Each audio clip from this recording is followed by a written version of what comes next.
হরে কৃষ্ণ, রাধে রাধে বন্ধুরা।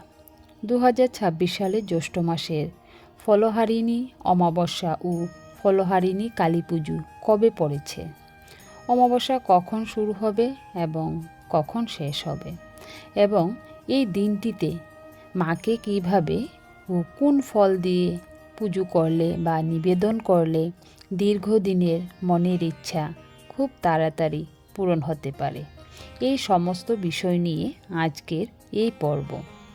আশা করি সকলেই ভালো আছেন ঈশ্বরের কৃপায়। শ্রীমার আশীর্বাদে আজকের এই অনুষ্ঠানে আপনাদের সকলকে জানাই আন্তরিক ভালোবাসা এবং স্বাগত। এবার আমরা চলে যাব মূল আলোচনায়। বন্ধুরা, জ্যৈষ্ঠ মাসের অমাবস্যাতেই পালিত হয় ফলহারিণী কালী পুজো। তাই এই অমাবস্যাকে ফলহারিণী অমাবস্যাও বলা হয়। শাস্ত্রমতে এই দিনে মা কালীর পুজো করলে জীবনে নানা অশান্তি, রোগ, বাধা ও বিঘ্ন থেকে মুক্তি লাভ করা যায়। এই দিনে মা কালীর চরণে বিভিন্ন ফল, ফুল নিবেদন করার বিশেষ একটা গুরুত্ব রয়েছে। আমরা এখানে বলতে পারি যে শুধু গাছের ফল নয়, নিজের কর্মফলও বোঝায়। ভক্তরা এই দিনে নিজেদের কর্মফল মায়ের চরণে সমর্পণ করে এবং মোক্ষ লাভ ও সুখ লাভের প্রার্থনা করেন। বন্ধুরা, শাস্ত্রমতে গ্রীষ্মকালে মৌসুমি ফল নিবেদন করলে মা কালী বিশেষভাবে খুশি হন। তাই আম, জাম ও লিচু নিবেদন করা অত্যন্ত শুভ বলে মনে করা হয়। তবে ভক্তিপরে যে কোনো ফলই আপনারা নিবেদন করতে পারেন। এই দিনটির সঙ্গে একটি গুরুত্বপূর্ণ আধ্যাত্মিক ঘটনারও একটা সম্পর্ক রয়েছে। এই দিনেই শ্রী রামকৃষ্ণ দেব শ্রী সারদা দেবীকে সরস্বতী রূপে পুজো করেছিলেন। আজও রামকৃষ্ণ মঠ ও মিশনে এই পুজো ষাড়শী পুজো নামে পালিত হয়ে থাকে। তো বন্ধুরা, 2026 সালের ফলহারিণী কালী পুজো পড়েছে 16ই মে শনিবার, 1লা জ্যৈষ্ঠ 1433। অমাবস্যা তিথি শুরু হবে 15ই মে শুক্রবার ভোর 4:57। অমাবস্যা তিথি শেষ হবে 16ই মে শনিবার রাত 11:10। উদয়া তিথি অনুযায়ী 16ই মে শনিবার দিনেই উপবাস, পূজা ও নৈশ পালন করা উপযুক্ত সময়। এবার জানব কিভাবে ফল নিবেদন করবেন। এই দিনে মা কালীর চরণে বিজুর সংখ্যায় ফল নিবেদন করবেন, যেমন 1টি, 3টি, 5টি, 7টি। আম, জাম, লিচু সবচেয়ে শুভ, তবে এগুলি না পেলেও আপনারা অন্যান্য ফল দিয়ে নিবেদন করতে পারেন।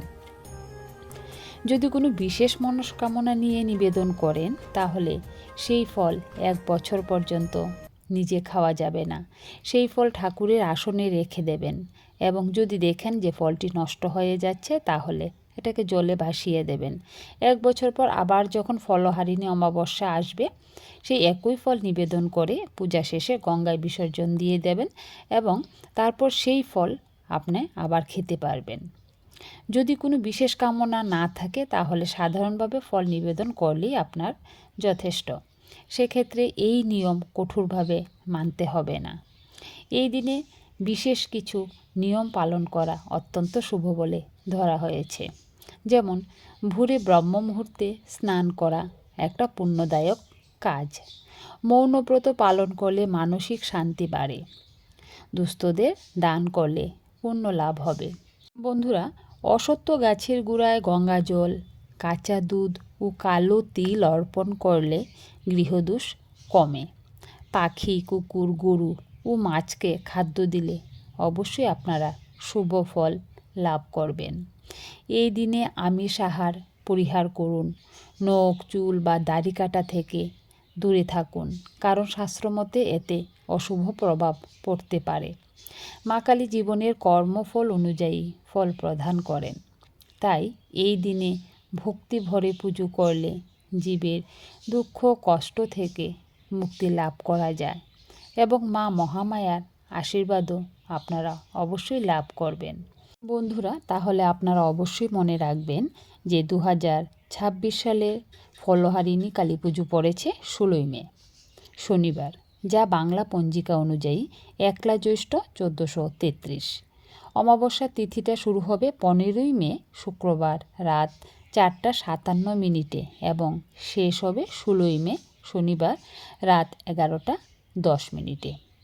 উদয়া তিথি অনুযায়ী 16ই মে এই উপবাস, পূজা ও নৈশ পালন করা অত্যন্ত শ্রেয়।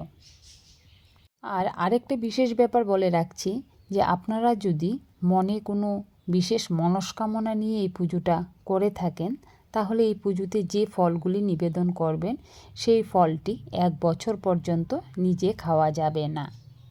সেই ফল বাড়িতে ঠাকুরের আসনে রেখে দিতে হবে।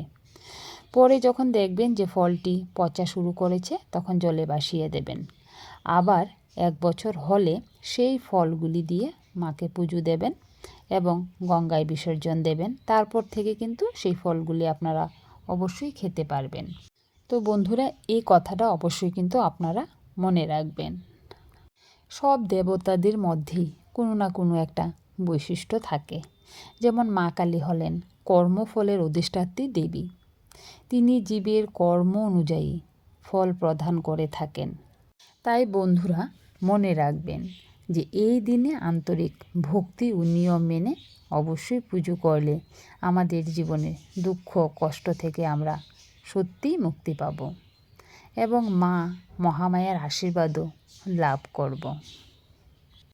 আর এই অমাবস্যাটি অবশ্যই পালন করতে চেষ্টা করবেন। জ্যৈষ্ঠ মাসের অমাবস্যাতেই পালিত হয় ফলহারিণী কালী পুজো। সেই কারণেই এই অমাবস্যাকে ফলহারিণী অমাবস্যা বলা হয়। তো এই দিনটিতে আপনারা শাস্ত্র অনুযায়ী যা যা বলা হয়েছে সব কিছু নিয়ম মেনে অবশ্যই কাজ করবেন, তাহলে ফলও অবশ্যই আপনারা পাবেন। দুঃখ রোগ বাধা বিঘ্ন থেকে মুক্তি লাভ করবেন। মা কালীকে বিভিন্ন ফল নিবেদন করবেন। তবে যদি পারেন তাহলে আম জাম লিচু দিতে চেষ্টা করবেন। না পেলে কোনো অসুবিধে নেই, অন্য কিছু দিয়েও আপনারা দিতে পারেন। আর গরিবদের মধ্যে খাবার বিতরণ করা, এটা তো খুবই ভালো কাজ, অবশ্যই এটা করবেন। আর ব্রাহ্ম মুহূর্তে উঠে স্নান করে একটু পুজোর আরাধনা করবেন। সম্ভব হলে সন্ধ্যার দিকে ঠাকুরের বই, ব্রতকথা, নানা রকম ঠাকুরের বাণী এসব পড়বেন এবং মনকে শান্ত রাখবেন। ঝগড়া বিবাদে যাবেন না, মনকে উত্তেজিত করবেন না, তাহলেই মা খুশি হয়ে আপনাদেরকে অবশ্যই বরদান করবেন। তো বন্ধুরা, 2026 সালে জ্যৈষ্ঠ মাসের ফলহারিণী অমাবস্যা ও কালী পুজো কবে পড়েছে, অমাবস্যা কখন লাগবে এবং কখন ছাড়বে, এবং এই বিশেষ দিনটিতে আপনারা মাকে কিভাবে কোন ফল নিবেদন করবেন, সব কিছু এই ভিডিওতে বর্ণনা করা হয়েছে। যদি ভিডিওটি ভালো লাগে অবশ্যই পাশে থাকবেন এবং কমেন্টে জয় মা লিখতে ভুলবেন না। আজ এখানেই বিদায় নিচ্ছি। ভালো থাকবেন, সুস্থ থাকবেন। টাটা বন্ধুরা, হরে কৃষ্ণ, রাধে রাধে।